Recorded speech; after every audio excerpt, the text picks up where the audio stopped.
जाने दीजिए भैया, जिए चाहे मरे भाजपा को दे नहीं सकते हैं। तो है लालू का ललटेने है, इसी में किरासन तेल बन के जलेंगे, इसी को वोट देंगे। आप लोग जितने लोग आए हैं ईमानदारी से बताइए, इसी 4 चीज पर न वोट दिए हैं तो आप पढ़ाई और रोजगार चाहते ही नहीं, और अगर चाहते हैं तो उस पर वोट नहीं करते। अगर हमारी बात पर भरोसा नहीं है तो हम अभी आपसे सवाल पूछेंगे, सब आप जवाब दीजिएगा। आपको आईना की तरह दिखेगा कि आपकी बर्बादी का, बदहाली का क्या कारण है। अभी हम सवाल पूछेंगे, सबको जवाब देना है, हाँ चाहे ना, हाथ उठाकर। सब लोग सोच कर बताइए कि बिहार में और कुछ हो चाहे नहीं, सभी के बच्चों के पढ़ने के लिए अच्छी व्यवस्था होनी चाहिए कि नहीं होनी चाहिए। सबको बताना है हाथ उठाकर। फिर से सुनिए, आप कथा सुनने नहीं आए हैं, आप अपनी बदहाली का कारण समझना चाहते हैं, तो हमारे प्रश्न का उत्तर दीजिएगा, तभी समझ में आएगा। बिहार में और कुछ हो चाहे नहीं, आपके हमारे सभी के बच्चों के पढ़ने के लिए अच्छी व्यवस्था होनी चाहिए कि नहीं होनी चाहिए। अभी आपने सबने कहा कि आपको ये समझ है कि बिहार में लोगों के बच्चों के पढ़ने का व्यवस्था होना चाहिए। तो अब जरा अपने अपने बच्चों का चेहरा याद कर लीजिए। सब लोग अपने अपने बच्चों का चेहरा याद कीजिए और अपने बच्चों के नाम पर एक बार ईमानदारी से बताइए, आप में से किसने जीवन में एक बार भी बच्चों के पढ़ाई के लिए वोट किया है? कोई किया है तो बताइए खड़ा होके, भैया हम पढ़ाई के लिए वोट किए। किसी ने नहीं किया। यही आपके बर्बादी का कारण है। आपको मालूम है कि बच्चा पढ़ेगा तो आपका जीवन सुधरेगा, लेकिन आप पढ़ाई के लिए वोट नहीं करते। आपको मालूम है कि अगर यहाँ फैक्ट्री खुल जाए तो आपके घर के सवांग को रोजगार मिलेगा, लेकिन आप फैक्ट्री के लिए वोट नहीं करते। आप वोट करते हैं जात के लिए, वोट करते हैं भारत पाकिस्तान के लिए। तो आपके बच्चों को पढ़ाई और रोजगार मिलेगा कैसे? यही बताने आए हैं। आप में से कुछ लोग ये भी कहेंगे कि इसका क्या गारंटी है कि अगर हम पढ़ाई के लिए वोट कर दें तो पढ़ाई हो जाएगा। हम आपको वो बता रहे हैं। आपको अपने वोट की कीमत का अंदाजा नहीं है, वोट की ताकत का अंदाजा नहीं है। आप लोकतंत्र में जिसको भी वोट दें, मोदी को दीजिए कि लालू को दीजिए, नीतीश को दीजिए कि कांग्रेस को दीजिए, वोट जिसको देना है दीजिए, लेकिन वोट जिस चीज के लिए दीजिएगा वो चीज होना ही होना है। अगर आपको हमारी बात नहीं समझ में आई तो अभी आपको उदाहरण देके गिना देते हैं। आप सब उत्तर दीजिएगा। पूरे बिहार में घर घर से हम लोग 5 किलो अनाज के लिए मोदी जी को, भाजपा को वोट दिए हैं। तो आप जरा बताइए कि इसी बिहार में चाहे जितना चोरी भ्रष्टाचार है, 1 किलो चोरी करके 4 किलो अनाज मिल रहा है कि नहीं मिल रहा है? आपने पूरे बिहार से हिंदू मुसलमान के नाम पर राम मंदिर बनाने के लिए वोट दिया है। तो बिहार में फैक्ट्री लगे चाहे नहीं, स्कूल बने चाहे नहीं, अयोध्या में राम मंदिर बन रहा है कि नहीं बन रहा है? आपने वोट दिया सिलेंडर के लिए मोदी जी को, तो भाई मेरे सिलेंडर का दाम 1200 की 1300, लेकिन घर घर सिलेंडर आया है कि नहीं आया है? आपने वोट दिया नीतीश कुमार को बिजली लाने के लिए, तो नीतीश कुमार के बिहार में चाहे आप जितने बदहाल हैं, बिजली का बिल 2000 आए कि 6000, लेकिन घर घर बिजली इसी बिहार में आया है कि नहीं आया है? आपने वोट दिया मोदी जी का चेहरा देख के, तो बिहार के बच्चों का चेहरा चाहे मुरझाया है, मोदी जी का चमकता हुआ चेहरा रोज टीवी पर देखने को मिल रहा है कि नहीं मिल रहा है? आपने वोट दिया जात के नाम पर, तो आपका चाहे जितना दुर्दशा है, आपके जात का नेता विधायक मंत्री बनकर हेलीकॉप्टर पर घूम रहा है कि नहीं घूम रहा है, तो कौना बात पर वोट दिए हैं जो नहीं मिल रहा है? आपने बताया कि आपने अपने बच्चों के पढ़ाई के लिए वोट नहीं दिया, आपने अपने बच्चों के रोजगार के लिए वोट नहीं दिया, तो जिस चीज के लिए आपने वोट दिया नहीं वो आपको मिलेगा कैसे?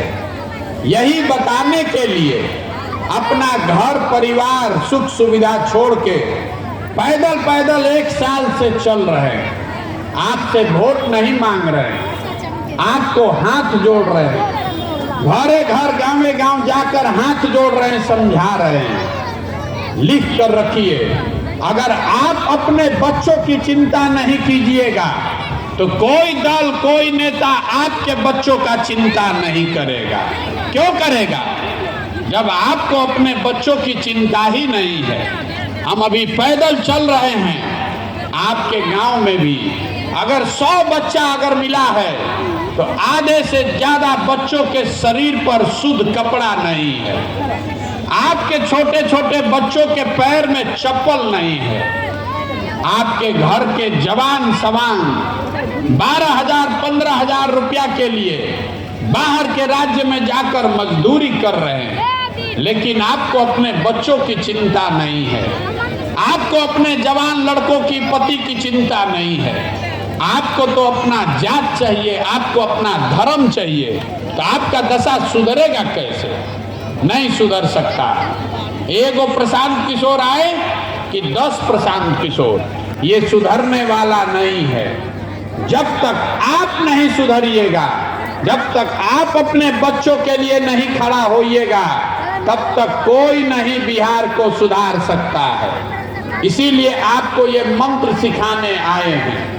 नेता आएगा, आपको कहेगा देश के नाम पर वोट दीजिए, कोई कहता है जात के नाम पर वोट दीजिए, कोई कहता है धर्म के नाम पर वोट दीजिए, कोई आपको बताएगा कि भाजपा को हराने के लिए वोट दीजिए, कोई लालू को हराने के लिए वोट देने के लिए कहेगा।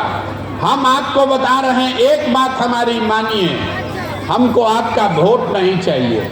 एक ही बात आपसे आग्रह कर रहे हैं, वोट अपने बच्चों के लिए दीजिए। अगर आप अपने बच्चों के लिए वोट नहीं देंगे तो आपके बच्चों का जीवन नहीं सुधर सकता।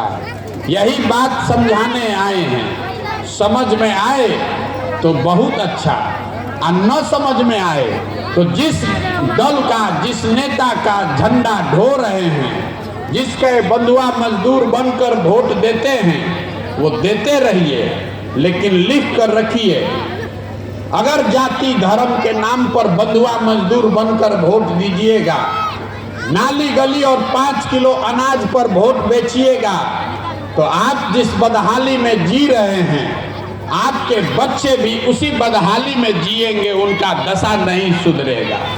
अगर सुधरना है तो वोट की कीमत को समझिए। आपके वोट की कीमत नाली गली नहीं है, आपके वोट की कीमत 5 किलो अनाज नहीं है, आपके वोट की कीमत है आपके बच्चों का भविष्य। और वो सुधरेगा तब जब आपके बच्चों के लिए पढ़ाई और रोजगार हो। जन सुराज में हम कोई आपसे वादा नहीं करते, लेकिन ये जो व्यवस्था हम बनाने का प्रयास कर रहे हैं, अगर ये व्यवस्था बन गई तो एक संकल्प है जो याद रखिए, जन सुराज की ये नई व्यवस्था जब बनेगी तो नाली गली बने चाहे नहीं, स्कूल अस्पताल जब बनेगा तब बनेगा, लेकिन साल भर के अंदर, इसको याद रखिएगा, साल भर के अंदर जितने आपके घर के लोग बाहर मजदूरी करने गए हैं और जो लोग यहाँ बेरोजगार बैठे हैं, सभी के लिए 10 से 15 हजार रुपया के रोजगार का व्यवस्था यहीं स्थानीय स्तर पर किया जाएगा। अब आप बताइए सोच के कि आपको अपने घर के सवांग के लिए रोजगार चाहिए कि 5 किलो अनाज चाहिए? सबको बोलना है, रोजगार चाहिए कि अनाज चाहिए?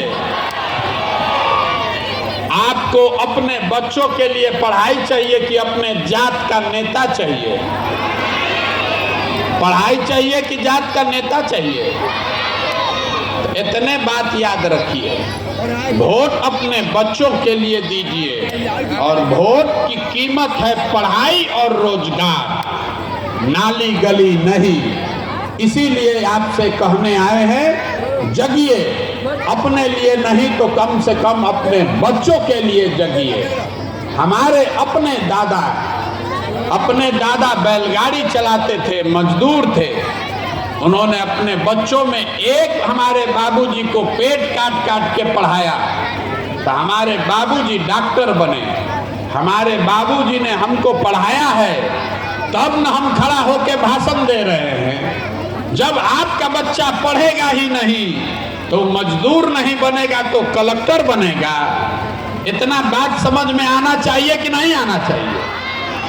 तो जगिए, संकल्प लीजिए, चाहे आधा पेट खाइएगा लेकिन अपने बच्चों को पढ़ाइए, अपने बच्चों को मजदूर मत बनाइए, तभी आपका जीवन सुधरेगा। आप आए, हमारी बात सुने, इसके लिए बहुत बहुत धन्यवाद।